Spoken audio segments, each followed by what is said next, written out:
আরে উসমান হাদির মতো 50,000 যুবক যদি এই দেশে থাকতো, তাহলে এই দেশে চোর বাটপার বদমাশগুলো রাষ্ট্রীয় ক্ষমতায় আসতে পারত না। জোরে বলেন ঠিক কিনা? এই উসমান হাদির মতো 50,000 যদি এসপি ডিসি হয়ে যাইত, এই দেশের সম্পদ বাহিরে পাচার হতো না। এজন্য যুবকরা যারা কমপক্ষে স্বপ্ন দেখবে আমি উসমান হাদির মতো হব, এজন্য এই উসমান হাদি মারা গেছে, সারা বাংলাদেশের মানুষ কান্না করছে। উসমান হাদির ভিতরে ইসলামের প্রেম ছিল, দেশ প্রেম ছিল।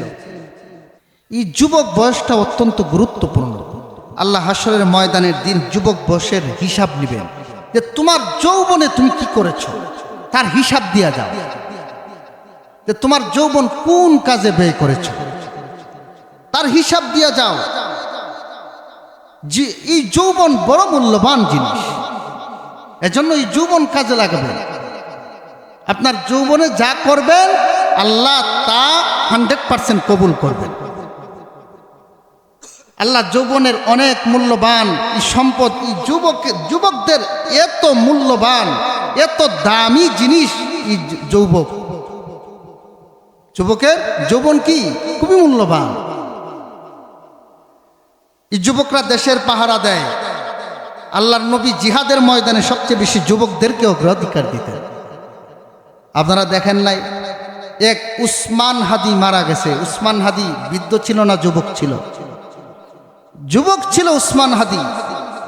আল্লাহ পাক তার দিলের ভিতরে এত স্পিড দিয়েছিলেন, দেশ প্রেম, ইসলামের জন্য প্রেম।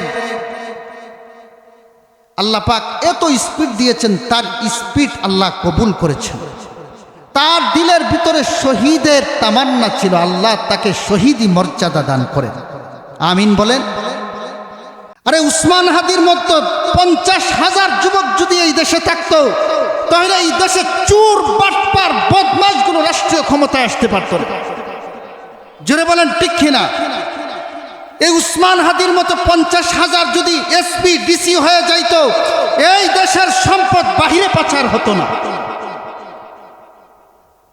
এজন্য যুবকরা যারা কমপক্ষে স্বপ্ন দেখবে আমি উসমান হাদির মতো হব, এজন্য এই উসমান হাদি মারা গেছে, সারা বাংলাদেশের মানুষ কান্না করছে। উসমান হাদির ভিতরে ইসলামের প্রেম ছিল, দেশ প্রেম ছিল। এজন্য কমপক্ষে এই জীবনের যৌবনটাকে হেফাজত করবে। আপনার যৌবনের অনেক মূল্যবান সময়।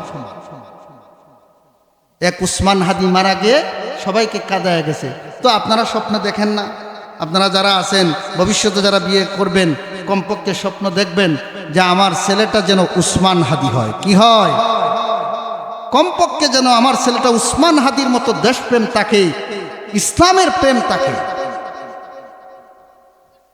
তাহলে দেখবেন আপনার জীবন সফল হয়ে যাবে। আপনার সন্তান জন্মগ্রহণ করার পরে যদি কিছু দায়িত্ব আছে, প্রথম নম্বর সন্তানকে দ্বীনি ইলম শিক্ষা দিবেন, তারপর সাথে সাথে একটা কর্ম শিক্ষা দিবেন। কি শিক্ষা দিবেন? কর্ম বুঝেন, কাজ শিক্ষা দিবেন। আপনি যদি তারে কাজ শিখেন তাহলে নেতাদের পা চাটবে না। আমাদের দেশে বড় তেল মারামারি চলে, কারো পা চাটার দরকার নাই, অন্য কারো পা চেটে খাওয়ার দরকার নাই। সন্তানদেরকে কি শিক্ষা দিবেন? কর্ম শিক্ষা দিবেন। আর কর্ম শিখলে পা চাটার তো দরকার নাই, কেউ তো তেল মারার দরকার নাই। আপনার সন্তান যখন একটা কর্ম পারবে, তার কর্ম জানা থাকবে, সে নিজেই বলবে আমি অন্যের পা চাটবো কেন, অন্যকে তেল মারবো কেন,